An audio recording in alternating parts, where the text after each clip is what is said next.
what is the FDA's position on bioequivalence studies for cyclosporin and Restasis? It is possible to do a bioequivalence trial to Restasis. You would need to have the test product, Restasis, and vehicle, all, so a 3-arm study in the same trial, show that you are equivalent to Restasis and at the same time beating the vehicle. And would that require 2 well-controlled studies or just one? Typical bioequivalence can be done with 1 trial, but the number of patients that it requires to show bioequivalence to Restasis is in many times excess to the number of patients that it would take to show superiority to vehicle alone. I was just going to add on bioequivalence.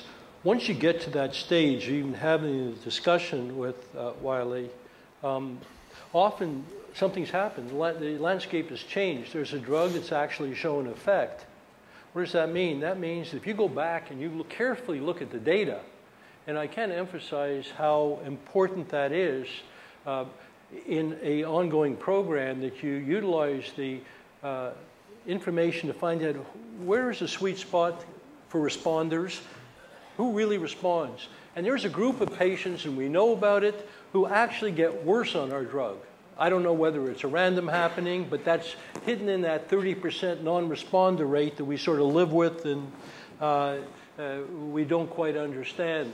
But the better we can define that subpopulation, and if you look at Restasis, it is, I mean, the amount of effort that Drs. Kaplan and Chambers and Whitcup and Stern put into that analysis of the thousands of patients you looked at to find where it worked, redefines a population of who you want to exclude, it's in the insert, who you want to include, it's in the insert, but even going back to that database, I bet there's further information, because once you get that letter that you put up, Les, all brains go to sleep on the clinical data. No one really goes back to that database, which is incredible.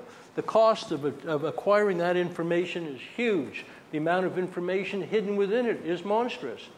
And the guidance it can give going forward to sub-select a group of responders on which to do the bioequivalence would produce a possible opportunity for that as a pathway, insofar as you understand that you will be accepting bioequivalence the same insert.